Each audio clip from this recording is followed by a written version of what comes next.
I now continue our critical introduction to the books of Ezra and Nehemiah. The narrative events in the book date from 539 to maybe roughly 430 BC. It looks like then the final redaction of the book may be around 400 BC. Nehemiah mentions the ascension of Jaddua as high priest around 400 in Nehemiah chapter 12, and that's likely the date of the authorship of the book. I should mention the view that Ezra dates to after Nehemiah. The traditional view is that Ezra, who comes back under a certain Artaxerxes, and Nehemiah also comes back during the reign of a certain Artaxerxes. The traditional view is that this Artaxerxes is Artaxerxes the first, Longimanus, which reigned from 465 to 424 BC. The revisionist view is that Ezra 7:7 refers to a different Artaxerxes, namely Artaxerxes II. Now, if that view is correct, then Ezra actually arrived in back to Palestine from Babylonia in 398 BC, while Nehemiah came much earlier in 445 BC. This alternative view, or revisionist view, was proposed by a fellow named Vernes in 1889, and in the 20th century, scholars like Rowley and Cazels and Eisfeld and Forer all adopted that interpretation. Against the revisionist view is Nehemiah 8 and verse 9 that indicates that Ezra and Nehemiah were contemporaries. If Ezra came more than 45 years later, then this seems all but impossible. Nehemiah would almost surely be dead. The revisionist view must also argue that the name Nehemiah has been added to the text of Nehemiah chapter 8, which originally only referred to Ezra. Also, it assumes that the editor who put the books together made a mistake in putting Ezra before Nehemiah, implying that Ezra came earlier. And of course, those of us who have a higher view of Scripture may be reluctant to assume that the compiler of the book made a major blunder of that sort. So, an outline of the book of Ezra and Nehemiah. First 6 chapters talk about the return from exile and the rebuilding of the temple under Sheshbazzar, Joshua, and Zerubbabel.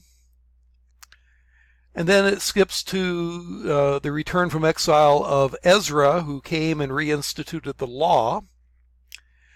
And then the book of Nehemiah begins with Nehemiah returning and rebuilding the walls of Jerusalem, Nehemiah chapters 1 through 7, and the remainder of the book talks about certain reforms under Nehemiah. Say a little bit about each one of those sections. Ezra chapters 1 through 6, you have a decree of Cyrus that allows the Jews to begin returning. Shortly after Cyrus comes to power in October of 539, it probably was 538 or so, he allowed Jews to return, and they do so under a man by the name of Sheshbazzar. We don't quite know for sure who he is. Some think this may be another name of Zerubbabel. But in any case, shortly after they return, Zerubbabel becomes the governor. He's of Davidic descent, a descendant of Jehoiachin. His name means seed of Babylon in Akkadian. And the high priest is Joshua. And Zerubbabel and Joshua, along with Haggai and Zechariah, will encourage the rebuilding of the temple. These are the same prophets that we have the prophetic books, Haggai and Zechariah, from. And so the major activity of this period was rebuild the temple, which they actually do from 520 to 516 BC, completing it some 70 years after the first temple had been destroyed. And we could talk about Cyrus's decree in the first several verses, but for sake of time, I'll just, if you'd like to pause and read that, that would be good. Cyrus became king of Persia around 558. He conquered the Medes, actually conquered his own grandfather in around 550 to become king of the Medo-Persian Empire. And then in October of 539, he conquered Babylon and gained control over all the Jewish population that had been exiled to Babylon. Cyrus replaced the last king of Babylon, a man by the name of Nabonidus, who had neglected religious duties by being away from the capital for some 10 years. He went way off into the desert to a place called Tama, some 500 miles away, and didn't come back for a decade. He left his son Belshazzar, who's mentioned in the book of Daniel, in charge as de facto king while he was gone to Tama, which is way out here, Babylon. Here's the Tigris and Euphrates, and he was out in the Saudi Arabian desert for whatever reason, possibly to control trade routes, possibly to worship the god of his mother, which Adad Gupi, who was a priestess of Sin, he may have preferred Sin to Marduk, although that's debated. Well, anyway, after 539, Jews become a part of the Persian Empire, and Cyrus allowed the Jews to go back, and his motive was to win support from his captive peoples. It was, as it turns out, a general policy of his to be lenient to the captives. We have this in a document called the Cyrus Cylinder, now in the British Museum. It's only 9 inches long. It's written all the way around. But it describes how Nabonidus claims to have been welcomed by Babylon as a liberator. He claims that the god of Babylon, Marduk, gave him the victory, and he allowed various captive peoples to go home and rebuild their sanctuaries, and he returned to them their national treasures. Well, this is exactly what he did for the Jews. We have the text here, but I don't have time to read it. You can read it if you would like. He allowed the Jews to go home, gave them back some of their treasures, and they could go back and start rebuilding the temple according to the Cyrus decree that's in the first verses of Ezra. That's led by Joshua. Then that follows the story of Joshua and Zerubbabel. Joshua the high priest, Zerubbabel the governor of Judah. He was of Davidic descent. And they had to deal with problems with Proto-Samaritans, it looks like, who were considered enemies, so they wanted to help build a temple of the Lord with the Jews, but their theology wasn't kosher. Zerubbabel and Joshua, together with the help of the prophets Haggai and Zechariah, got the returned exiles to begin building the temple around 520 BC.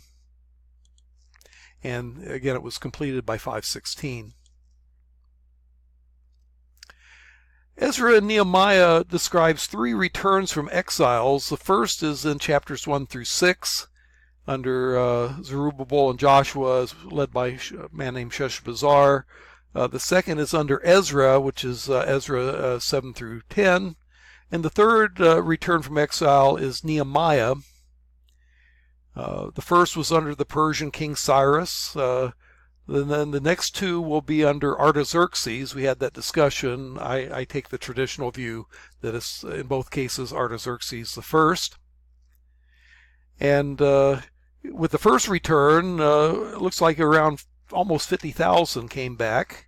Under Ezra, 1,758 came back. We don't know how many came with Nehemiah. And under the first return, they begin rebuilding the temple, and they reinstitute the Feast of Tabernacles, and they had to deal with problems with Samaritans. Under the second return from exile, they had problems with intermarriage that Ezra has to deal with. And under the third, under Nehemiah, they rebuild the wall over the course of 52 days despite opposition from Sanballat, who seems to be the governor of Samaria, and Tobiah, who is the governor of the Ammonites, and the governor of the Arabs, Geshem. Well, let's skip the story of Esther, though it happens to take place, chronologically speaking, between Ezra 6 and Ezra chapter 7. So I move on to Ezra chapter 7, the second return from exile under Ezra. This second return was led by Ezra around 458 BC. The major issues: he reinstituted the Mosaic law as the law of the land. And then at the end of the book, he had to deal with mixed marriages where Jews were marrying foreign wives and threatening the whole integrity of the Jewish community by bringing paganism back into their families. As far as Ezra the man, we know that his name means Yahweh helps. He led other Babylonian exiles back to the land. He was a scholar scribe and a skilled interpreter of the law of Moses. He was a priest.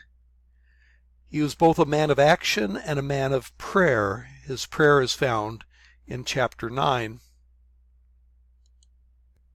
We will talk about Nehemiah and the theology of Ezra and Nehemiah in the next video.